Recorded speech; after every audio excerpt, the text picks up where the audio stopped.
बिस्मिल्लाहिर्रहमानिर्रहीम। Dear students, अस्सलाम वालेकुम। बायोलॉजी 304 में खुशामदीद। आज हमारा टॉपिक है ब्रीथिंग। इससे पहले आपने ह्यूमन रेस्पिरेटरी सिस्टम पूरा पढ़ा हुआ है कि नोज से शुरू होकर कैसे वो एल्वेओलाई तक जाता है, लंग्स से होते हुए लंग्स का क्या फंक्शन है, वो सारी चीज़ें हम डिटेल में पढ़ चुके हैं और वो प्रोसेस भी हम पढ़ चुके हैं कि किस तरीके से रिस्पिरेशन होती है। अब सवाल यहाँ पर ये पैदा होता है कि हम जब एयर इनहेल करते हैं या एयर एक्सहेल करते हैं, उस प्रोसेस को क्या कहते हैं और उस वक्त क्या होता है। तो ये है हमारा topic breathing. Come to the topic. Breathing, one complete inhalation and exhalation of air is called a breath and the process is known as breathing. एक मुकम्मल तौर पर सांस लेना और बाहर खारिज करना, एक कंप्लीट, ये प्रोसेस क्या कहलाता है, ब्रीथ कहलाता है। और इस प्रोसेस को कंटिन्यूअसली ये प्रोसेस जब होता है तो इसको ब्रीथिंग कहते हैं। कैसे? ये मैंने एयर इनहेल कर दिया, अब मैंने एक्सहेल कर दिया, तो ये मींस कि मैंने एक ब्रीथ ले लिया, एक दफा सांस ले लिया, और ये प्रोसेस जब कंटिन्यूअसली होगा तो that will be known as breathing. Lungs neither draw in और आउट एयर। लंग्स ना तो हवा को अंदर लेके आ सकते हैं, ना ही हवा को बाहर लेके जा सकते हैं, बट ये काम कौन करता है? Diaphragm, abdominal muscles and intercostal muscles cause expansion and contraction of lungs. इसका मतलब ये है कि लंग्स खुद तो ये प्रोसेस कर नहीं सकता। इस प्रोसेस के लिए लंग्स के सपोर्ट में चाहिए क्या चीज? इंटरकोस्टल मसल्स, एब्डोमिनल मसल्स और डायफ्राम। इन तीनों के मिलने से लंग्स की एक्सपेंशन भी होती है और कंट्रैक्शन भी होती है। कैसे होती है वो आगे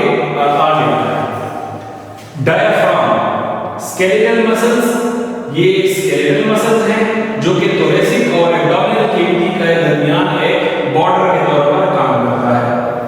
इंटरकोस्टल मसल्स कौन से मसल्स होते हैं? In between two adjacent ribs, ये दो मौजूदा रिब्स के दरमियान, करीब तरीन रिब्स के दरमियान क्या है, ये पाए जाते हैं। और ये हमारे पास दो किस्म के होते हैं, एक्सटर्नल भी होते हैं, इंटरनल भी होते हैं।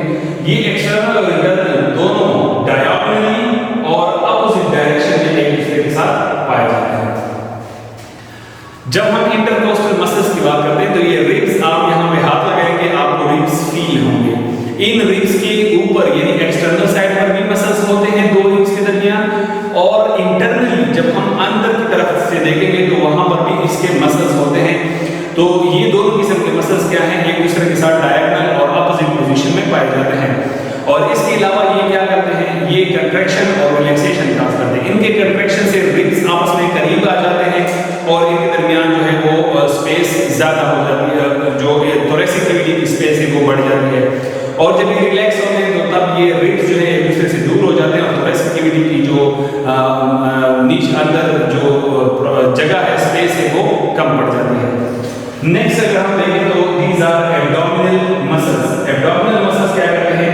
Connect thoracic and abdominal cavity. इसका काम है कि ये थोरेसिक और एब्डोमिनल कैविटी को कनेक्ट करता है आपस में। नेक्स्ट अगर हम देखें कि अब ब्रीथिंग के अंदर आपने ये तो देख लिया कि किस तरीके से डायफ्राम, इंटरकोस्टल मसल्स और एब्डोमिनल मसल्स पाए जाते हैं। अब इन सब का काम क्या है और ये ब्रीथिंग कैसे सारा ब्रीथिंग होता है, तो उसकी तरफ हम आएंगे। Phases of breathing, two phases हैं इसके हमारे पास। सबसे पहला है इंस्पायरेशन या इनहेलेशन। क्या मतलब है इसका? टेकिंग इन ऑफ एयर, हवा का अंदर लेकर जाना। और ये क्या है? Active phase of breathing. ये ब्रीथिंग का एक एक्टिव फेज है जिसमें एनर्जी इस्तेमाल होती है। इसके दरमियान जो इवेंट्स होते हैं, दो किस्म के इवेंट्स पाए जाते हैं। कौन कौन से इवेंट्स होते हैं? पहला इवेंट होता है contraction of diaphragm. Diaphragm contract होता है making a dome shape downward, जिसकी वजह से डाउनवर्ड डोम शेप बनता है। कैसे? वो अभी मैं आपको बताता हूं। Contraction of intercostal muscles, intercostal muscles की कंट्रैक्शन होती है और रिब केज मूव अपवर्ड, और रिब केज जो है वो ऊपर की तरफ मूवमेंट कर लेता है। Hence air is inhaled.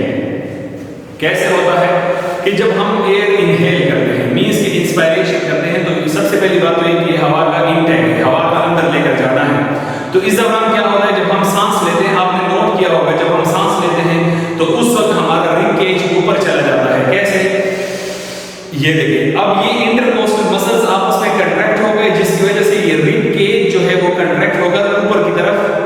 उठ गया है, ठीक है। और इसी तरीके से कंट्रैक्शन ऑफ डायफ्राम होता है जिस वजह से वो नीचे डोम शेप बना लेता है।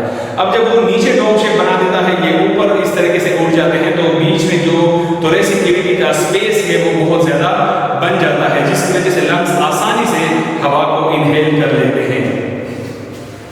नेक्स्ट अगर हम देखें एक्सपायरेशन के वक्त या एक्सहेलेशन में क्या होता है, removal of air from lungs, lungs हवा को रिमूव कर लेते हैं। पैसिव फेज ऑफ ब्रीथिंग, ये बगैर किसी एनर्जी के होता है, डायरेक्ट तो बहुत हो जाता है क्योंकि वो कार्बन डाइऑक्साइड वहां पर नहीं रह सकता। इवेंट्स जो है रिलैक्सेशन ऑफ डायफ्राम, यहां पर डायफ्राम रिलैक्स होता है, making dome shape upward, dome shape ऊपर की तरफ बन जाता है।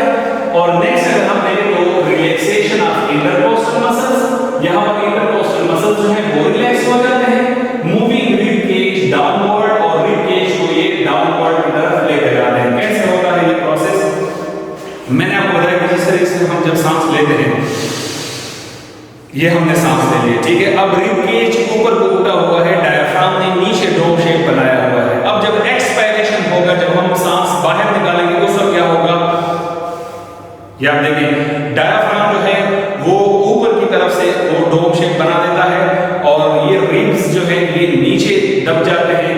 तो दोनों प्रोसेसेस लंग्स को इतना दबा देते हैं कि कार्बन डाइऑक्साइड ऑटोमेटिकली बाहर निकल आता है। और आप देख सकते हैं कि इसकी वजह से थोरेसिक कैविटी का जो स्पेस है वो भी कम हो जाता है, तो लंग्स जो है उसके ऊपर प्रेशर आ जाता है और वो कार्बन डाइऑक्साइड को रिमूव कर देते हैं। साथ साथ ये इंटरकोस्टल मसल्स वापस रिलैक्स होकर अपनी जगह पर आ जाते हैं। तो सारी चीजों के रिलैक्स होने की वजह से ये सारा काम हो जाता है। अगर हम डायग्रामेटिकली देखें तो फिर कैसे होता है कि ये आप देख सकते हैं, आप अपने रिब्स देख सकते हैं, ये एक रिब्स का छोटा सा डायग्राम है। सिर्फ समझने के लिए आपने इसको समझना है, ये वो मसल्स है जिसको हम इंटरकोस्टल मसल्स कहते हैं, जो दो रिब्स के दरमियान पाए जाते हैं। और ये पूरा क्या है, रिब केज है। ये रेड कलर के जो मसल्स आपको दिखाई देते हैं, ये मसल्स है एब्डोमिनल मसल्स, जो कि जिन्होंने थोरेसिक और एब्डोमिनल दोनों कैविटी को आपस में कनेक्ट किया होता है। जहां पर मैंने डायफ्राम की बात की है, ये ब्लू कलर का डायफ्राम, ये जब रिलैक्स होता है या जब इंसान मर जाता है तो उस वक्त ये बिल्कुल इस हालत में होता है, स्ट्रेट हालत में होता है। और जब हम इनहेलेशन करते हैं तो ये इस तरीके से नीचे डोम शेप बना देता है, और जब हम एक्सहेलेशन करते हैं तो ये इस तरीके से ऊपर की तरफ डोम शेप बना देता है। तो डियर स्टूडेंट्स, आज आपने ब्रीदिंग के बारे में पढ़ा कि ब्रीदिंग कैसे होती है, इनहेलेशन कैसे होता है, एक्सहेलेशन कैसे होता है। नेक्स्ट लेक्चर में हम ब्रीदिंग के कंट्रोल के बारे में पढ़ेंगे कि ब्रीदिंग को हम कंट्रोल कैसे कर सकते हैं, आया ये वॉलंटरी कंट्रोल है या इनवॉलंटरी कंट्रोल है। तो यहाँ तक